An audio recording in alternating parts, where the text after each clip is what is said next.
9 सितंबर यानी वो तारीख जब भारत में उपराष्ट्रपति चुनाव होने जा रहा है। ये चुनाव सुबह 10 बजे से शुरू होकर शाम 5 बजे तक चलेगा। लेकिन इस चुनाव से ठीक पहले दो बड़े क्षेत्रीय दलों बीजू जनता दल और भारत राष्ट्र समिति यानी बीआरएस ने बड़ा ऐलान किया है। दोनों पार्टियों ने फैसला लिया है कि वे इस चुनाव में मतदान नहीं करेंगी। तो क्या है पूरा मामला, समझते हैं इस रिपोर्ट से। बीजेपी जो ओडिशा की प्रमुख विपक्षी पार्टी है और नवीन पटनायक के नेतृत्व में काम करती है, उन्होंने कहा है कि वो ना तो एनडीए गठबंधन का समर्थन करेगी और ना ही इंडिया ब्लॉक का। बीजेपी के सांसद सस्मित पात्रा ने बताया कि पार्टी अध्यक्ष नवीन पटनायक ने वरिष्ठ नेताओं और सांसदों के साथ चर्चा के बाद ये निर्णय लिया है।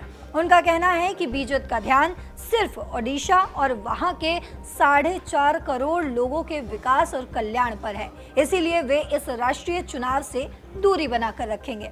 इसी तरह तेलंगाना की बीआरएस जिसके नेता के चंद्रशेखर राव हैं, उन्होंने भी मतदान से बाहर रहने का फैसला किया। बीआरएस के कार्यकारी अध्यक्ष के.टी. रामाराव ने कहा है कि ये फैसला तेलंगाना में यूरिया की कमी की वजह से किसानों की परेशानी को सामने लाने के लिए लिया गया है। केटीआर ने आरोप लगाया कि कांग्रेस और भाजपा दोनों ही यूरिया की कमी का समाधान करने में नाकाम रहे हैं। उन्होंने आगे कहा कि यूरिया की किल्लत इतनी ज्यादा है कि किसानों के बीच कतारों में झगड़े हो रहे हैं। केटीआर ने यह भी कहा कि अगर उपराष्ट्रपति चुनाव में नोटा यानी कोई नहीं का विकल्प होता तो बीआरएस उसका इस्तेमाल करती। आपको बता दें, इस बार उपराष्ट्रपति चुनाव में एनडीए के उम्मीदवार हैं सीपी राधाकृष्णन जो महाराष्ट्र के राज्यपाल हैं और इंडिया ब्लॉक ने सुप्रीम कोर्ट के पूर्व जज बी सुदर्शन रेड्डी को अपना उम्मीदवार बनाया है। ये चुनाव संसद के दोनों सदनों यानी कि लोकसभा और राज्यसभा के सांसदों द्वारा किया जाता है। कुल मिलाकर जीत के लिए उम्मीदवार को 391 वोटों की जरूरत है।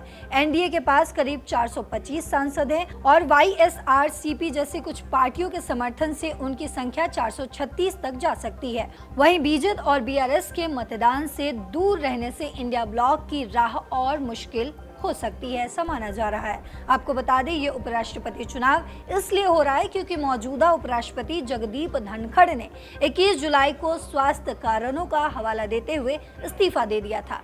इसके बाद ये पद खाली हो गया है और अब नए उपराष्ट्रपति का चुनाव होना है। ये चुनाव गुप्त मतदान से होगा, यानी सांसदों को कोई व्हिप जारी नहीं किया जा सकता। इस वजह से क्रॉस वोटिंग की आशंका भी बनी रहती है। लेकिन बड़ा सवाल ये है कि इसका आखिर असर क्या होगा। बीजेपी और बीआरएस के इस फैसले से साफ है कि दोनों पार्टियां राष्ट्रीय राजनीति में तटस्थ रहना चाहती है। बीजेपी का कहना है कि उनकी प्राथमिकता सिर्फ ओडिशा है, जबकि बीआरएस किसानों के मुद्दे को उठाने के लिए इस मंच का इस्तेमाल कर रही है।